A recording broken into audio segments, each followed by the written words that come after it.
start with the end in mind. What's the purpose of meditation? What are the purposes of meditation? Still the mind. Okay, I like this. Still the mind. Then Pamela goes right to the end game. Sorry. I was going to say relax. Relax is always good. You know? Okay, so what does relax mean? That's why I didn't say relax. That's okay. That's all right. I mean, it's regulating the mind, the body, the breath to sort of like create like an inner space conducive for meditation. Okay, so that's good. And so why would one even go about seeking to be able to relax the body other than to be able to meditate? What does relaxation of body, breath, and mind do? Well, relaxation gets rid of the tension, which allows more chi flow throughout the body, mind. All right, so we're going to call this relaxation. Hey, thank you. Which is attributable directly to health or my wellness. What other benefits might meditation provide me? Boy, my handwriting is just wrecked tonight, sorry. What are the benefits? And you can, if it's helpful, think along the path, along the progression of me working through aims of meditation. What are some of the other things that might occur? What are some? Go ahead. That's good. Understand yourself better, like Good. and others. So, self-understanding, we'll just use that word understanding as a pretty blanket statement, but let's use that as this can be more self-aware, more self-knowing, more self-grounding. So really this understanding or awareness.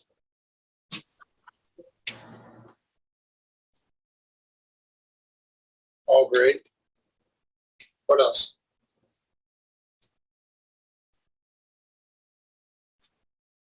Once again, think in terms of, and feel free to chime in if there are thoughts or things that pop into your head. Once again, you can think about progression, right? It doesn't necessarily have to be progressive, but if you think in terms of what happens when I learn to start to still my mind?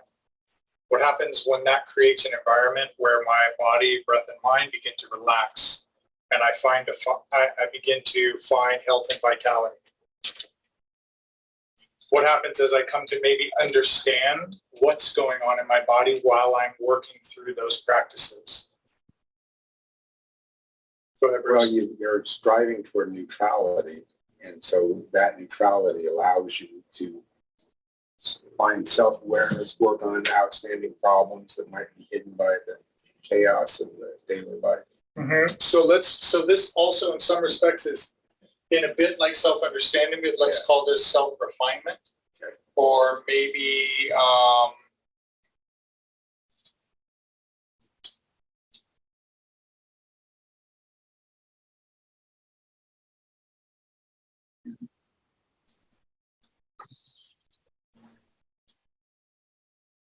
maybe we'll label this self-truth. This is a pretty powerful word, right? Absent truth, we have what? Something at the minimal is obfuscation, if not manipulation, or, and this can be from my own mind, my own interaction with society, with the world around me, certainly a lack of truth, or maybe an inability to see things truthfully as they are, rather than my layered perception of them. That's another thing for me to consider.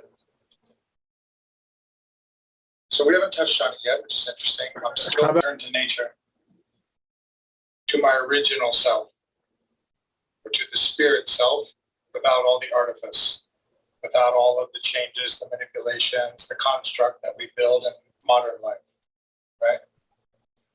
There's another important one in here. So this is clearly not 6. That I think is important to bring up.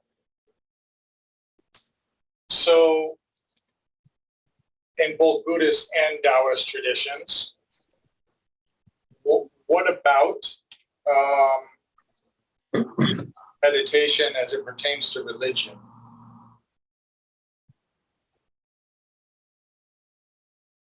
So we talked about listen, meditation is listening.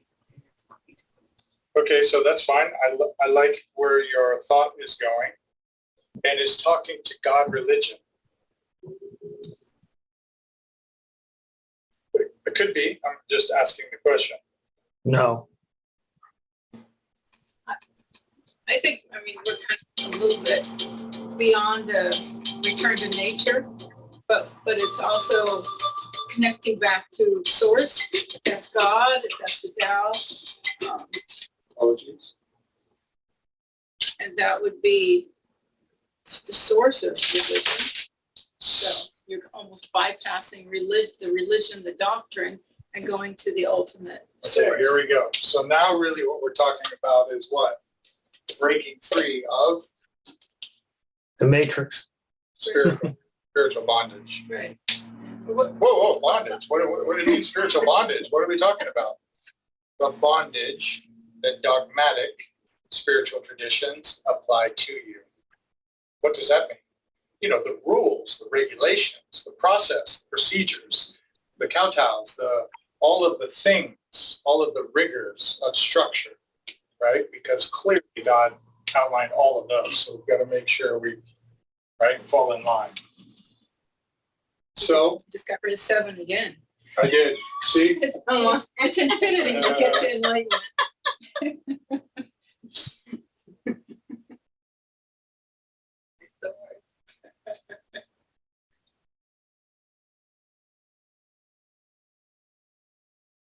It's realized.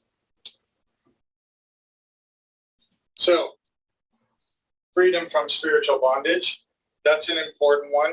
Clearly, it's most certainly deeper into maybe an outcome I desire, because that implies I've made some pretty great strides. There's also a returning to nature or original self, back to spirit. This is also Bao Yi. So really is probably in and around in here. Some of these things are interchangeable, which means returning back to my original origin. That sounds simple on the surface, but that's not a cognitive process. That's a process through stripping away more so than finding my way through. So, and this is great. This is a different approach to us talking about meditation. Normally what I would say is we would start with, why do you want to meditate? Why are you meditating? Well, I want to feel better. I want to control my mind. I want to sleep better. I want to do, we start in a way like, what do you want? In this case, we're almost reversing the process to say, in general, what are some of the major objectives that meditative practice seeks to address? What are some of the things that we can seek to arrive at? For many of us, what level might we see or might we end up staying around? 3 or 4, maybe. Right? So can I learn to still my mind pretty regularly? I can learn to do that pretty efficiently. Can I learn to relax my body and to improve my health through understanding that relaxation? Absolutely, I can learn to do that pretty readily. Self-understanding, this is a big topic, and may come a little faster for some or a little slower for others. That's okay, but we're always in a way working on this process until we get quite evolved into that spiritual practice. Self-refinement, in a way, these two are in some ways linked. Because as we continue our own self-understanding and our own awareness, and we're going deeper into a still mind and a relaxed body, this starts to provide the opportunity for refining self. Right? I begin to refine what has made me who I am, behaviorally and experientially, and then allows me to slowly begin to deconstruct that so that I can start to get back to my authentic self. So for some, they might say, I'm perfectly fine with my authentic self. I just want to know me. But what we're talking about through meditation practice is authentic self is not the self that we're acquainted with. Right? Authentic self is the self that has adapted to be able to survive in modern society. So when we talk about getting to the stage of returning to nature or freeing ourselves from spiritual bondage, this returning to nature in some respects is close, or what's referenced to as enlightenment, which means to reconnect with nature. And once that reconnection is there, to take that reconnection deeper and deeper and deeper. So reopening the third eye is really meant to mean that I have actually reconnected myself, my spirit, with nature. So this lower area down in here, where we'll just call this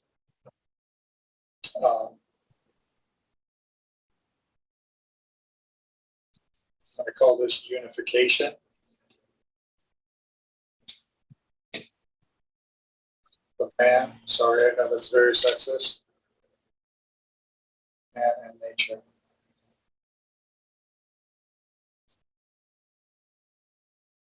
Or reunification, if you will, is probably a better term, but we're talking about unification, which is actually what?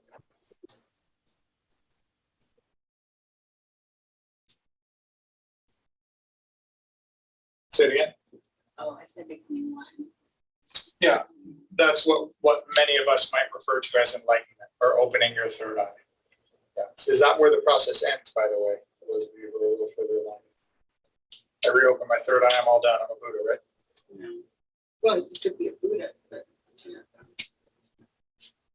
Actually, that's not the case. No? Yeah, it's much deeper down the path. So even though I reopen my third eye, if I can achieve that end, that's the work is not yet done. So if you think back to 4 refinements, and you're thinking about what do those 4 refinements entail? What is crushing the nothingness?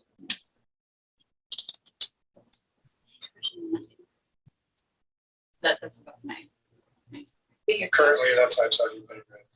It's not really. We'll go back over it. But it's definitely one of those things that's like is very heady. We're talking about really deep levels of advanced skill that take a long time, maybe are never accomplished in this lifetime. So while we might be able to outline them and address them or discuss them, it's just meant to help us to recognize that this idea, so nothingness implies things we've had lovely contested conversations about, the 7 emotions and 6 desires. When those exist, there is somethingness. When those have been eliminated and removed, there is nothingness. But now you have to crush the nothing, which implies I am now completely separated from physical and spiritual. I have taken the veil and removed it. The veil in this respect is the line between physical dimension and spirit dimension. So crushing the nothingness implies really I have separated myself from this reality, from this physical plane of reality. That's heavy. That means I have removed myself essentially from reincarnation thereof. My spiritual body has become independent and no longer needs to remain tethered to the physical plane. Yeah. He's like, okay, I'm going to step right in. Don't worry, we're going to back off of this in a second. But this is helpful. Stuart, can you read that from there or no? No, it's all washed out because of the light or something. Okay, how about that? Blurry, but I can see the letters now, but it's blurry. You have your glasses on? I do. It's not me. Well, I'm trying to get a good angle on there so that you can kind of get an idea. And I think Justin is also requested to be able to try to catch this, so it's helpful. So if you Yeah, can, for some reason, it's your camera is blurry, but I can see it. yeah, right now for some reason you have been is that, hold on, Even your background, like the room is a little bit blurry. something is, nope.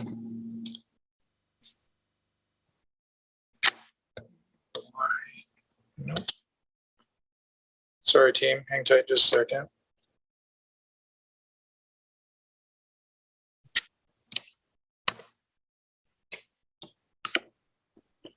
Well,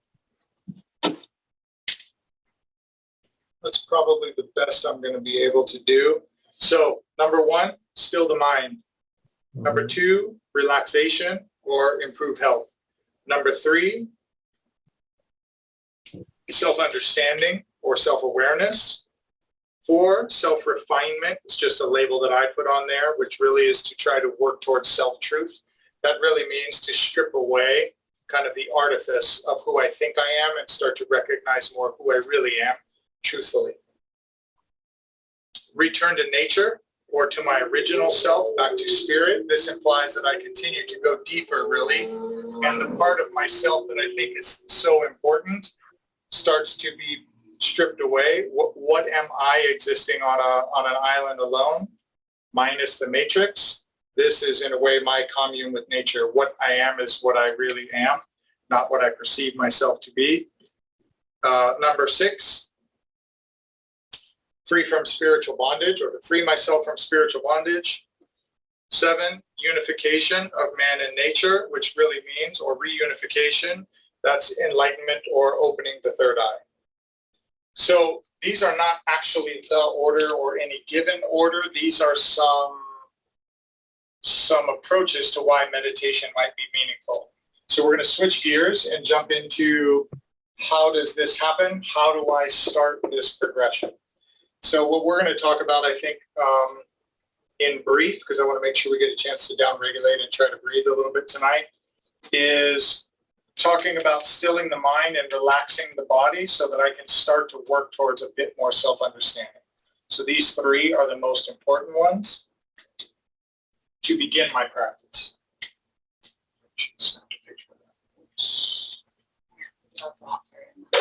Yeah, these things actually anchor digital copies, but I have to get the phone and all that stuff.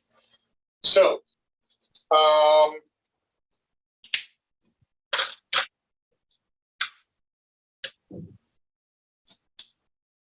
we're going to talk about the method of stilling the mind, why stilling the mind matters. So in brief, we have 2 parts of the mind. And for my folks that have been here for a little while, what are the 2 parts of the mind that we're referring to? The what and the what? Emotional mind, wisdom mind. One. She and the Shen. Yeah. Okay.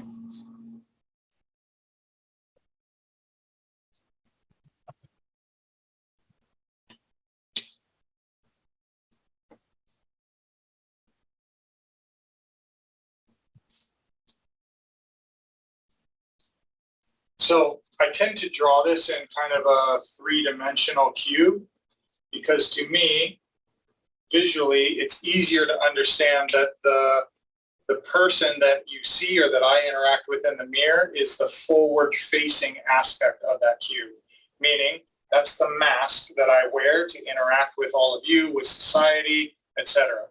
So most of us consider that cube self. But really there is something much deeper behind self, and it is not the forward-facing aspect of us per se. That's the E. So the E is the wisdom mind, which is also referred to as the horse. Sometimes I refer to these 2 as like brothers or sisters. One is the outgoing, jump around, look at me, make a bunch of noise, right? That loud, obnoxious sibling. And this one is usually the older, quieter sibling that sits in the back and lets the young one run all over the place and do whatever it wants. But which one has a bit more wisdom, right? Which one is more controlled, more measured? So the Shin, of course, is the emotional mind. The emotional mind is referred to as the monkey mind, most often in Eastern practices. Monkey mind is very apropos. It bounces all around. It's very strong, but it generally creates chaos. So as a first order of business, really, what are we trying to accomplish between these 2 minds? Subdue the emotional and allow the wisdom to have more control and or comments. Great. And so if I'm able to turn off the emotional mind, does the wisdom mind, given that prominence, does it automatically know what to do and do it successfully? Don't think so. Great. So then what must I do? I think you train the wisdom mind to. Yeah, and maybe thought of differently. What if instead of training, I just think of like, is the older brother or sister accustomed to conversing and leading? Probably not. But people, live almost exclusively in the emotional dimension. So the wisdom mind is sort of out of practice, if nothing else. Easily said. So then really what that means is I need to improve my practice, or I need to train my wisdom mind to learn to subjugate the shin, to get the shin to calm itself down, which kind of takes us to number one of our kind of meditation objectives, if you will, to calm or quiet the mind. So between these two, which of the two of them is giving me this? And which of the two is giving me this? Monkey mind is the erratic. Yeah, the a emotional. lot more chaotic. Thoughts run much more frequently and a lot more distracted. This, while not necessarily attributable to the E, is a concept of saying that sine wave smooths out. The thoughts are less frequent and the band is a little bit smoother rather than this chaotic translation of thoughts. So this one, as you can imagine, automatically makes me feel more relaxed than looking at this. From a brainwave state, this is what we're trying to trend towards. In doing that, we calm the shin and we strengthen the E. Each time we step into meditation, that is practice. So I'm often talking about the goal of saying, look, if I only did 3 minutes or 5 minutes and it was lousy, was it worth it? It's always worth it. Sitting to make the attempt is the training. That means that I have this portion of my mind try to regulate this one, but it's something I failed. That's okay. I can't do a pull-up. Well, then you better quit, because clearly if you can't, there's no purpose. No, I have to do what? The body and tissues and the mind changes and strengthens only when it is taxed. Only when it's put under load. This is why we can handle more stress, emotional, physically, mentally, because the body's built as an adaptive machine. So what do we need to do? Even if the training is not great, I still step in. So showing up is a huge part of the work just to get there. Okay? So we want to train the E to subjugate or to quiet or to calm down the shin. Just for reference, for most of us, when we first step into meditation, just to use some visuals that'll kind of help, what have we been talking about? What does that look like when I close my eyes and I go from externality to internal? Waterfall of thought. Like the waterfall of thought, right?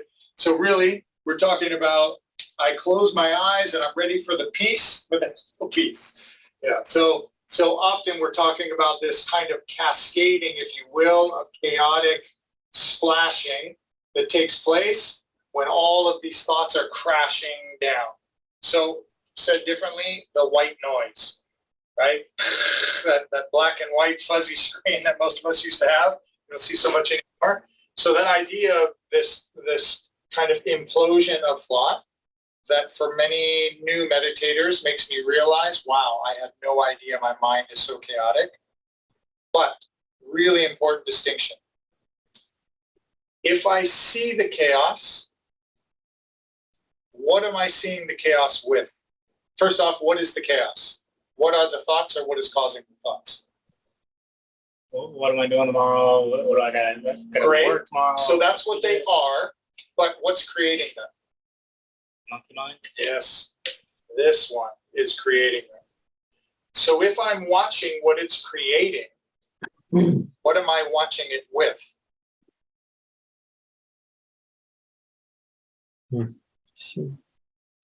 Yeah. The I guess. The horse. So if this can watch this creating this, are you your thoughts? This is a really, really important initial distinction. Because what it means is even when I step in and I close my eyes and I try to look within and there is chaos, my observation of the chaos means the chaos is not me. That is a critical initial distinction. If I don't connect the dots on that, I'm left to think meditation is not for me. It's just crazy, chaotic noise and all this stuff. It's not for me. But what do we really know? It's not you to begin with. It's your emotional mind creating all these thoughts because it's running around unbridled.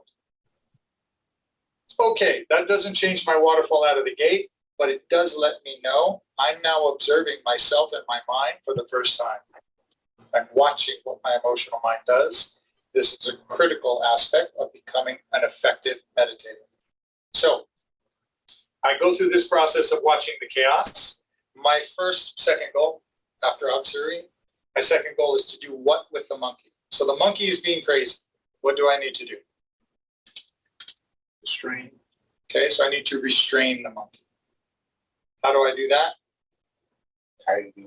Tidy nose or lower nose. Yeah, so tied to the origin is just a term that we use, which really means put the monkey on a leash. Take a tent peg or a pole, a post, a tree, and tie that thing to the monkey. So the monkey cannot run around and be chaotic. So the way I tie that to the origin, as Bruce said, is I generally watch one of two areas. And by watch, my eyes are closed, so I'm not physically seeing it, but it means what I'm doing is I'm attuning my awareness to the breath either moving in and out of the nostrils. So I can feel the cilia, I can feel the air passing the nostrils as it goes in and out, or I attune it to the lower dantian, which said differently for now is really just my abdomen rising and falling in a relaxed manner with each breath. Well, what about if the monkey jumps off of that and tries to jump back in the water? No problem. Just go right back to where you were. This is the training. If in a way the monkey is the younger brother and the wire gets cut and the monkey jumps in the water, what does the older brother do? Yeah, grabs the monkey, pulls it back out, and starts to lash it to the post again. What good does that do? That teaches wisdom to regulate emotion. How long is that going to go on? No idea. But just like an older sibling looking after a younger one, it's not about beating the, how dare you jump in the, no. It's like, okay, yeah, you fell in the water. You reached over to grab a balloon and you ended up at the bottom of the pond. I'm going to grab you, come back up here, sit still. I'm going to tether you to this post and I'm going to try to keep you here so you're safe and relaxed. I will do that until this starts to thin out and becomes much softer. And these splashes start to become far less frequent. And the volume of the water goes from a torrent to more of a trickle. So does that mean, notice that I said empty your mind, no thoughts? No. What it does mean is that the volume and the intensity has started to subside. Yeah. So I need to figure out the lengths at some point. Yeah. So as this volume and intensity calms down, one, my wisdom mind starts to observe, hey, it's not so bad today. Things are a little more mellow. The monkey is not trying to jump back in the water so much. I'm making some progress. The monkey is starting to heed the wisdom mind's control, regulation. We have other steps beyond that, which is to restrain the shin.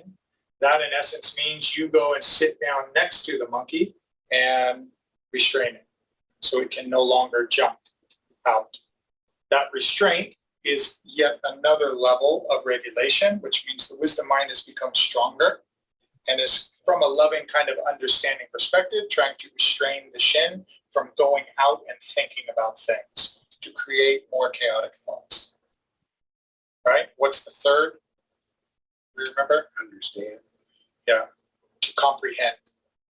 So to comprehend the shin really means, comprehend sounds easy. Oh, I comprehend what's going on. It's a little deeper than that. The comprehension really implies that I understand now intuitively why my emotional mind is doing what it's doing, but it still falls under my regulatory control. That make sense? Any questions on that? One thing I just say is when you do this, then it's kind of it's a pleasant experience because you're, if you're troubled by something, the trouble is less. Very much so. So Yeah, it's a great point. And so trouble in a way is attributable to what? Emotional chaos just generated by the world. And is that emotional trouble real? It seems real, but it might not be real. Great. So this is a really powerful point. It feels every bit real to me, but I've built that over a lifetime.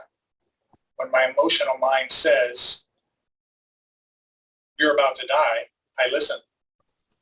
It has a hot button key and it slams on that key every time it feels like it. And so it has immediate attention. But that fear or that perceived threat or that perceived pain or emotional signal can be perceived and not real. But that means that I start to perceive it as real because my emotional mind is running unchecked. Yeah, great point. So that one's really important. This is part of, as we're talking about, trying to understand self more. Why am I doing that? Why does that keep happening? Why do I get so emotionally charged, good or bad, when I'm around that person? Or when I pick up the phone and I hear this thing, or when I see flashing lights behind me? Why do I have this like physical sweat react? There's something going on in my system, right? So it's a great example of learning to be able to regulate the shit more effectively. So, I was yep, just go going ahead. to say, since Alex is new, for me, when I learned this concept a few years ago, it was eye-opening and changed how I look at everything now. So it's not like oh yeah, I got it, and I'll remember that. Okay, it's a whole new way to look at your own life, to look at your surrounding. Doctor gives you bad news. Okay, wait a second. Let me just listen. It just changes. I'll just say me. It just changed my perspective on my past. What it did really matter, really. But I just could see things on that waterfall that kept throwing at me.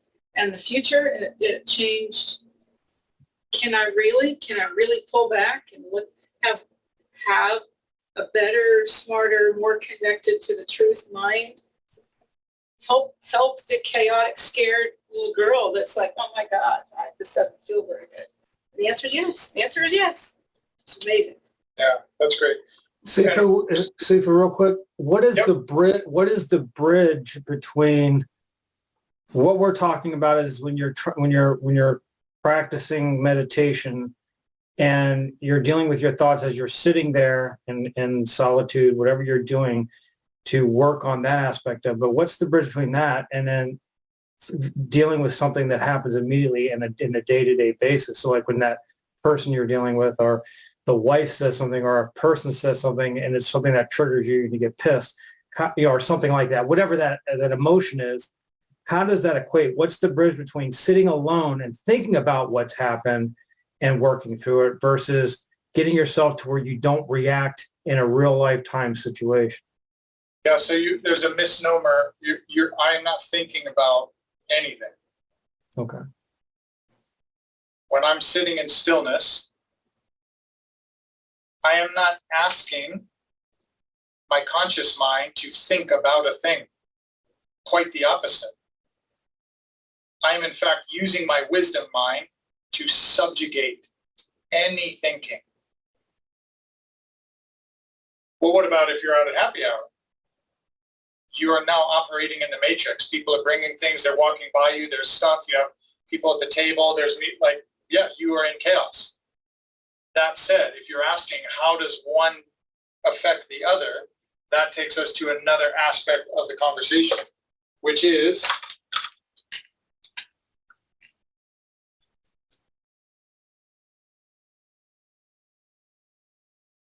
this. So what is this? The pendulum. Yeah. Each of us has what we'll call a yang and a yin. In this case, yang we'll just label as fire or happy, elation. Anger, whatever. On the extreme end, could certainly be anger. It's just a manifestation. On the yin side, this can be sadness, despair. This is just creating duality. Okay? So most of us, if this is neutral, which means I'm in meditation and nothing is troubling me. In day-to-day life, am I going to reside here? No. Where am I going to reside? Well, who knows? Somewhere on this pendulum, typically swinging back and forth. Oh, no, man. I'm here all the time. I'm like, better. Everything is amazing. Okay. But there's a problem with that. The longer you're here, the more potential tension gets built up. And what happens when I'm not here? What happens when I lose a loved one, or I lose a job, or a limb, or I get a fatal illness diagnosis?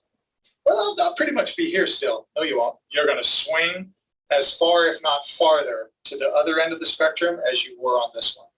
This is the nature of things.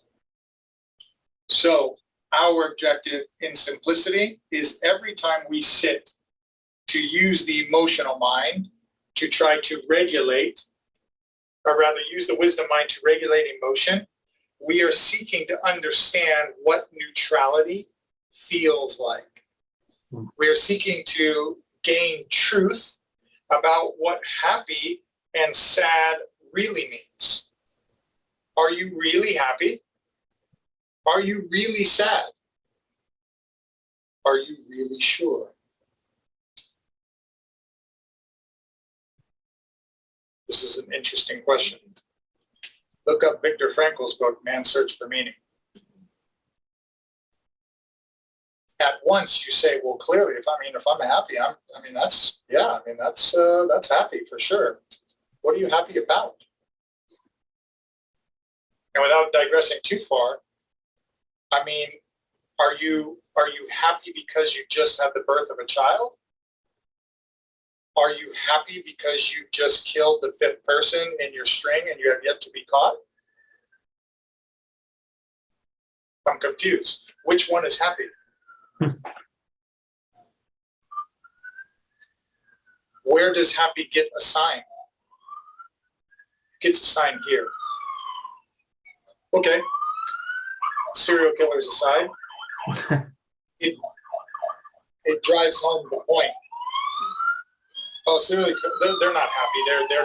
They're despondent, distressed, emotionally. Are you sure? Really? Narcissist?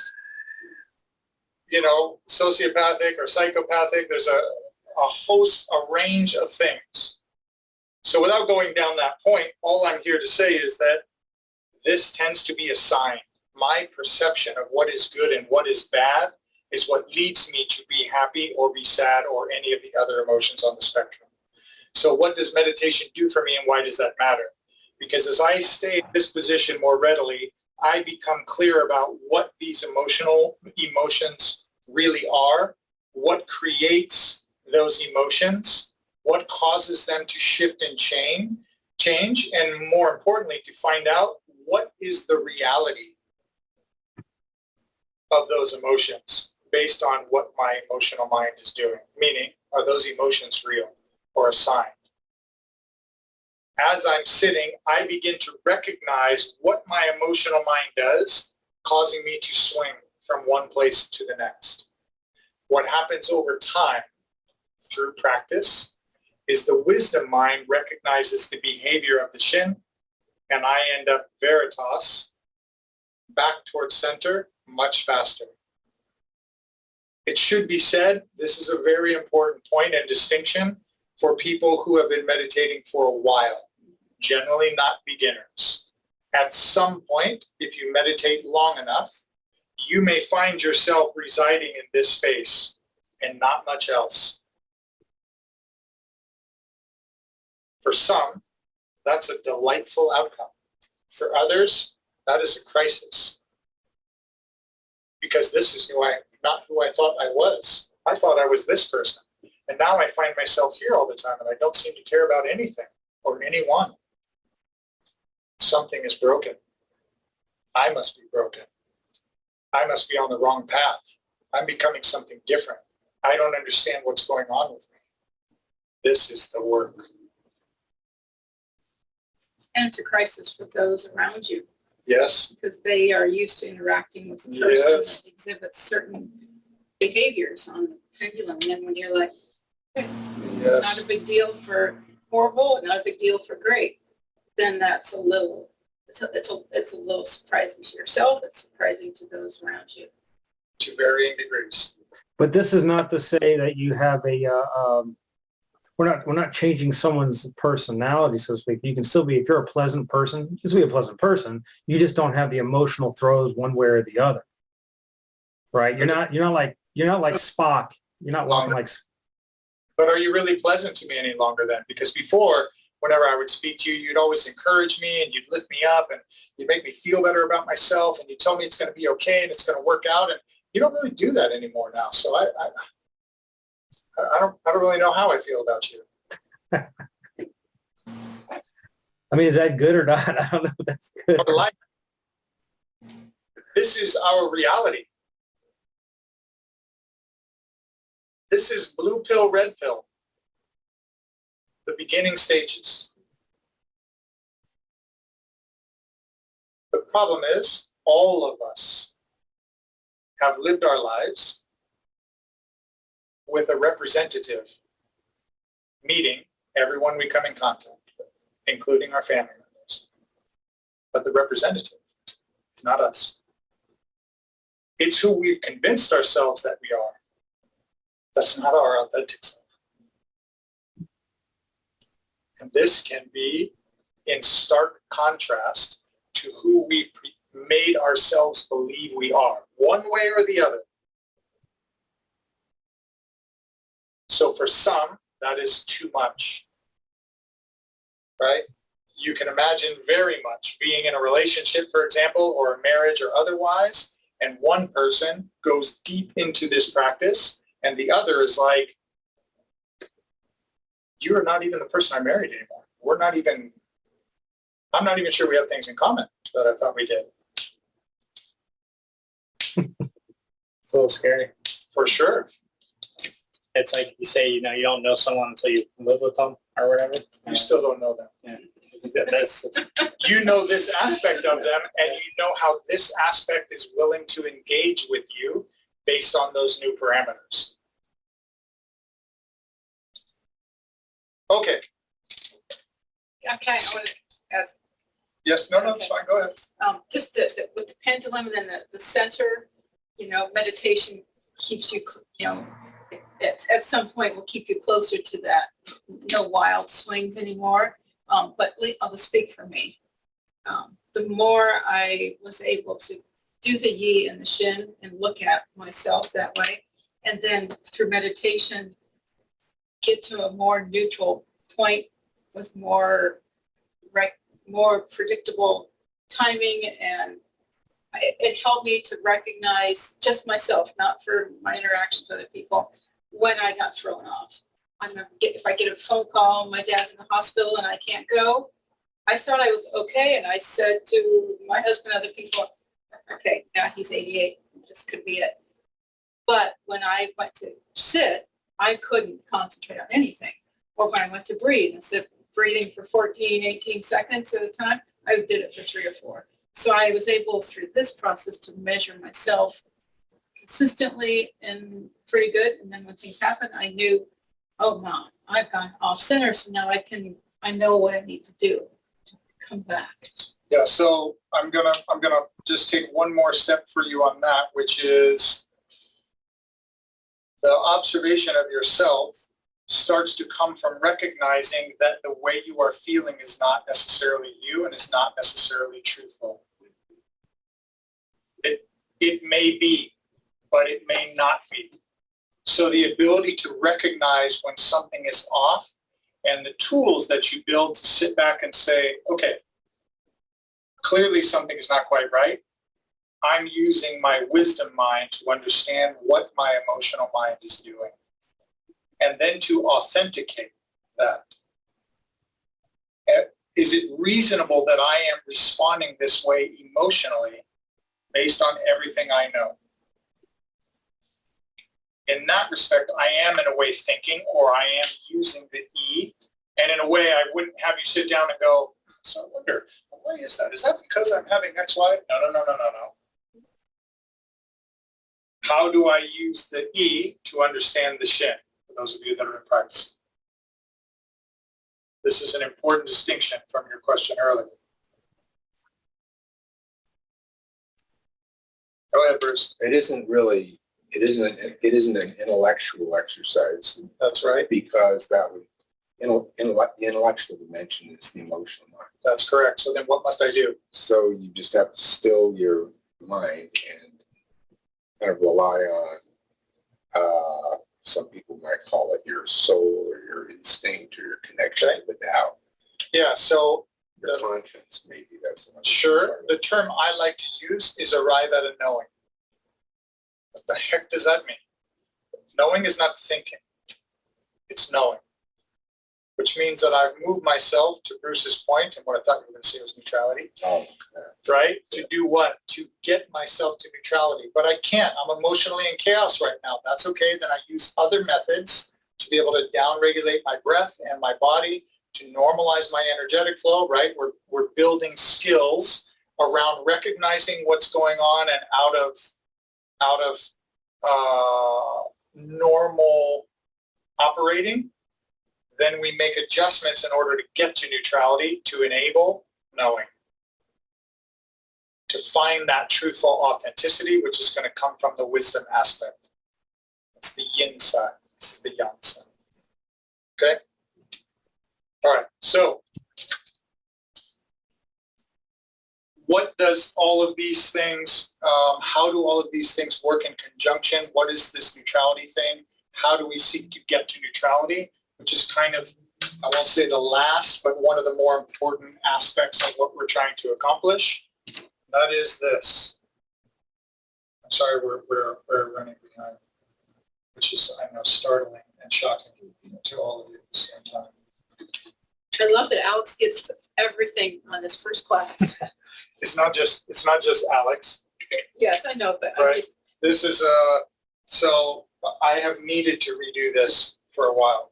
And since Justin asked to have it recorded, it's a great time for me to use this as a tool to be able to share introduction to people before they come, to get them accelerated forward. So you just have to be in the perfect seat. That's all.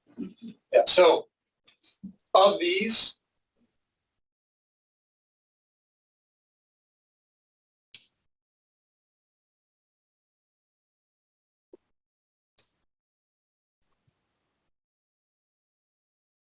this inverted funnel, in a way, is, to me, a reasonably clear explanation.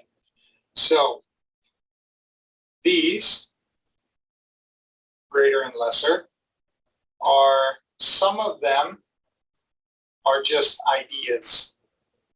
Some of them are thoughts. The dark ones are knots.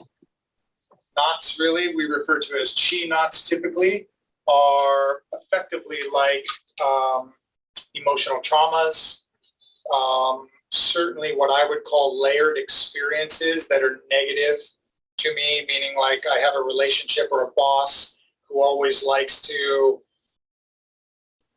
whatever, do something that grates at me day after day after day.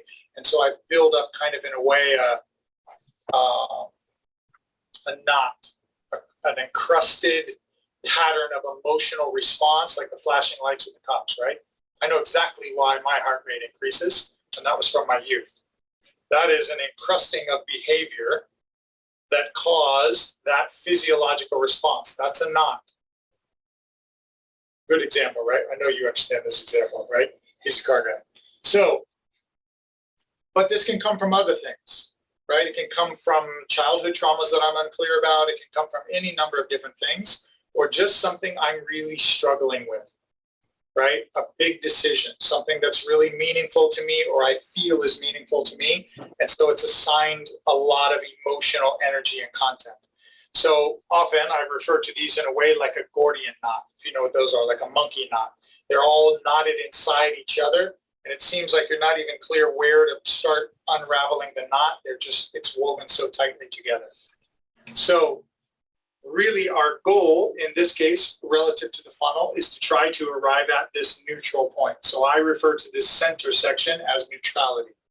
Neutrality in a way just means neutral. I'm not in gear. I'm not going forward. I'm not going backward. I'm not stimulating thought. I'm not thinking about things. I am neutral, idle. That is the precondition to do deeper work. If I get here, as far as deeper work, does that assist me in this, yes or no? Yes. Yes, because this is, in fact, this. This is neutrality. So in getting to this, I am at this position in meditation. Then how do I get here? Well, you're going to need to find a way to get through here. So as I calm my breath, as I learn to be able to tie to the origin, as I learn to be able to shift my body and my breath and my mind to down-regulate them and calm them through relaxation and through breath, these start to become a little bit softer. As I go into that pattern, I start to work and they get a little bit thinner. My goal then over time is, as I calm the monkey down, to create a pathway for myself that enables me to reach neutrality. Will these remain static? Are they going to be the same when I go back tomorrow? These darker ones will. These may have shifted. And what was a clear line before, now is not. So what that just reminds me of visually is, each time I'm sitting for meditation and I'm attempting to try to reach neutrality, I may encounter things that are blocking me. What are these things really? Thoughts. Simply put, it's my mind not letting go, right? I cannot get out of gear. I can't get to neutral. Why? Gearbox is stuck. I cannot get out of gear. I can't get this to neutralize enough to find clarity to reach neutrality. Maybe today I can't, but I'm going to try anyway. I'm going to still work on the breath. I'm going to still try to calm the mind. I'm still going to try to relax the body. Is this worthwhile? Absolutely. Absolutely. Maybe I don't get exactly where I want or what I want, but what I do get is strengthening my wisdom mind, recognizing the behavior of my emotional mind, and strengthening my ability to try to regulate. And keep in mind, when my emotional mind is at its most difficult, this is the heaviest weight to lift. So if you are seeking to make yourself stronger, you need to lift heavy things, right? In a way, I have to visit. Don't be frustrated by the fact that your mind is not giving you complete clarity. It just means I have to what? Raise my focus, raise my shen, to strengthen my wisdom mind, to not allow my emotional mind to run wild. That is the training. But over time, this is going to become far less crowded. And you'll find when you go to sit, these knots will become thinner and thinner, and you'll find there's much less there, and the stuff that is there is really not terribly substantial. It's fairly easy for me. I won't say easy, that's a poor choice of term. It's fairly reasonable for me to step in. The mind is a little busy, regulate the breath, regulate the body, and what happens? A nice smooth line through to get to neutrality. So once again, what does neutrality give me? Clarity. neutrality. If this here, this is actually, I don't want to get too in the weeds and we're out of time. This is the yang dimension. Yang dimension meaning the physical dimension. This is all the stuff in my life that's chaos. Here, things people say, things people do, my job, my work, my health, all of that stuff. This is the physical realm. Once I get to neutrality in a way, this neutrality is in a way the veil. That neutrality means that I have minimized my physical reality, and now I am right on the border between spiritual and physical planes. So then what are these extra legs here? What are these representative of? Different traditions of meditation, or like embryonic breathing, or And are those easier or harder? harder. Harder. Not harder physically, harder via focus, via energetic awareness, via the ability to concentrate, via the ability to sense and feel energy and its movement throughout the body. These are deeper level skills that require this to proceed.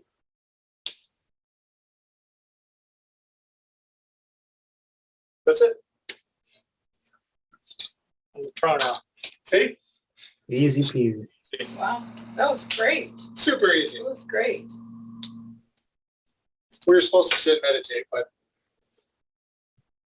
hopefully at least this gives you a great snapshot. Stuart, you can get some of that?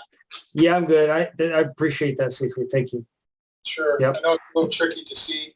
I'll try to take Yeah. a snapshot as well. So that's why I didn't erase stuff once I started in there.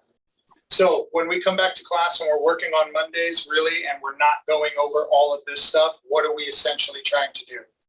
Really, depending on where you're at, because all of you are at a different place, we are seeking to be able to use these two, this one primarily, to quiet this and calm this. To do what? Create a path to get to here. Why? To start to recognize where my baseline of neutrality really resides.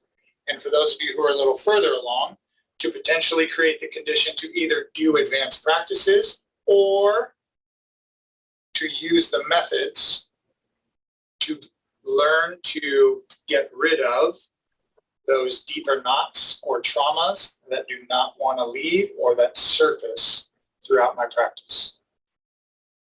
Or if you're less ambitious, just learn how to settle yourself and Perfectly relax. fine too. Yeah, and maybe this is in some respects, if we're referring to ambition, I'm trying to go further, learn more, do more, become more. Maybe it's not necessarily about ambition, but maybe I'm perfectly fine anywhere in this journey with just the skills that I'm building and the way I feel and how my mind and my emotional state is evolving. Great. Do you ever get to a point where there is no, that top half is not there? You kind of just, you are meditative? Like, Not unless you live in a cave. I mean, there are definitely people that say, oh, I know several people that are absolutely like, this is gone. They just walk around in bliss. Everything is just incredible. I think this is spiritual bypassing, which is a fancy term she can explain, but is me really like, oh yes, my Kundalini has been opened many times, and you see I have a, okay. Yeah, for most of us, Dalai Lama, maybe, but I'm willing to bet you, no. And I don't see that disrespectfully, meaning if you exist in this world, the idea of getting to the stage, there's a reason why monks move to the mountains away from people. Because the deeper you go, you start to see the true nature of things and of others. And that is the ugly. So this is why most of them don't want to stay in the mud. They pull themselves away and they go live in the mountains by themselves while they're cultivating themselves. So for those of us that are living and experiencing, I think without over-ambition, and I can only speak to my own personal practice, but even my master who's been training for 40, 50 years of meditation, far longer than me, will tell you, nope, I'm not there. He's much further along than any of us are, without a doubt. but he still is concerned about his kids and his grandkids and life and, is everybody going to be cared for when I die and all of these things. That's this. Question is, can you quiet that and calm that to get here to create positive outcomes for yourself over time?